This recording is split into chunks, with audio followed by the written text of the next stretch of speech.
Jakarta, kota yang tidak pernah tidur. Namun, di tengah gemerlapnya lampu-lampu malam, ada satu kisah yang sampai hari ini masih menyisakan misteri. Kisah tentang sebuah rumah mewah di kawasan Pondok Indah yang konon bisa menghilang begitu saja. Aku akan menceritakan ulang kisah yang benar-benar terjadi, kisah yang membuat warga sekitar trauma selama bertahun-tahun. Rumah itu berdiri di ujung jalan. Catnya putih, pagarnya tinggi, taman di depannya tampak rapi. Dari luar, tak ada yang aneh.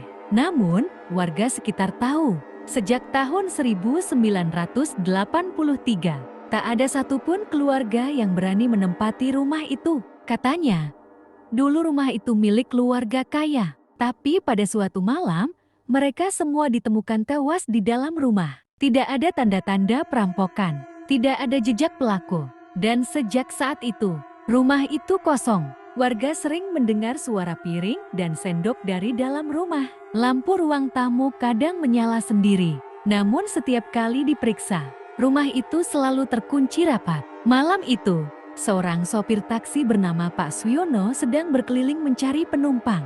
Sekitar pukul 11 malam, ia melihat seorang wanita berdiri di tepi jalan, melambaikan tangan. Wanita lembut, pelan. "Pak, bisa antar saya ke rumah di ujung sana? Saya sudah ditunggu." Sopir, "Oh iya, Bu, naik aja."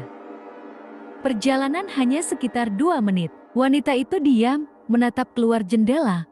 Wajahnya pucat diterpa lampu jalan. Sesampainya di depan rumah besar itu, ia turun dan memberikan uang pas. Wanita itu berkata, "Terima kasih, Pak." Wanita itu masuk ke rumah, menutup pintu perlahan. Sopir itu melirik lewat spion. Lampu rumah menyala. Semua tampak normal, tapi saat ia memeriksa uangnya, panik. Sopir itu segera memutar balik mobilnya. Dari kejauhan, rumah itu masih tampak. Namun, begitu ia mendekat, pagar besinya hilang. Rumah megah itu tidak ada lagi. Yang tersisa hanyalah tanah kosong, ditumbuhi rumput liar, dan papan kayu bertuliskan, "Dilarang masuk di dalam tanah sengketa."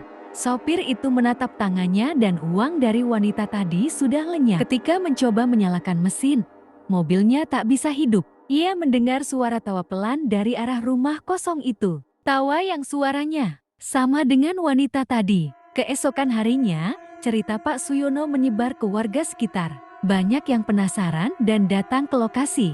Dari kejauhan, mereka melihat rumah itu jelas berdiri. Namun setiap kali mereka berjalan mendekat, rumah itu perlahan memudar, sampai akhirnya hilang, seolah tersapu kabut. Beberapa orang bersumpah melihat sosok wanita berdiri di balkon, bergaun putih, rambut terurai, menatap jalan seolah menunggu seseorang. Tapi ketika dipanggil, ia lenyap begitu saja. Tahun 1993, seorang satpam komplek bernama Pak Darto ditugaskan berjaga di sekitar rumah itu. Ia membawa seekor anjing penjaga besar untuk menemaninya. Sekitar pukul 1 dini hari, anjingnya menggonggong ke arah rumah kosong itu. Pagar bergetar sendiri, dan dari dalam terdengar suara perempuan memanggil. Suara wanita itu terdengar dari jauh. "Pak Darto, tolong bukakan pintunya."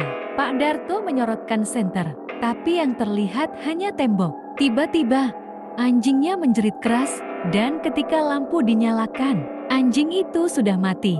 Lehernya patah. Sejak malam itu, Pak Darto tidak pernah mau berjaga di sana lagi. Media lokal sempat menulis berita ini. Beberapa saksi diwawancara, dan semua mengatakan hal yang sama. Rumah itu ada, tapi sekaligus tidak ada. Paranormal yang datang membawa alat perekam, mengaku setiap kali melewati pagar rumah, alat mereka langsung rusak, dan jam tangan mereka berhenti tepat jam 11:47 malam. Beberapa orang percaya rumah itu ditelan dimensi lain. Arwah keluarga yang mati di dalamnya menolak pergi dan menyimpan rumah itu di antara dua dunia. Beberapa tahun kemudian, kejadian serupa terulang. Seorang pengantar makanan menerima pesanan ke alamat itu. Ia datang, mengetuk pagar, dan disambut pria tua yang ramah. Pesanan diterima, dibayar tunai. Namun tak lama setelah ia pergi, restoran menelpon. Suara operator tegas, "Mas, pesanan ke Pondok Indah itu dibatalkan. Kami tidak kirim ke sana malam ini. Pengantar itu langsung menoleh lewat kaca spion. Dan yang ia lihat hanyalah tanah kosong. Tanpa rumah, tanpa pagar, tanpa siapapun. Sekarang, lokasi itu masih ada. Tapi tanahnya berpagar tinggi dan dibiarkan kosong. Warga jarang lewat sana.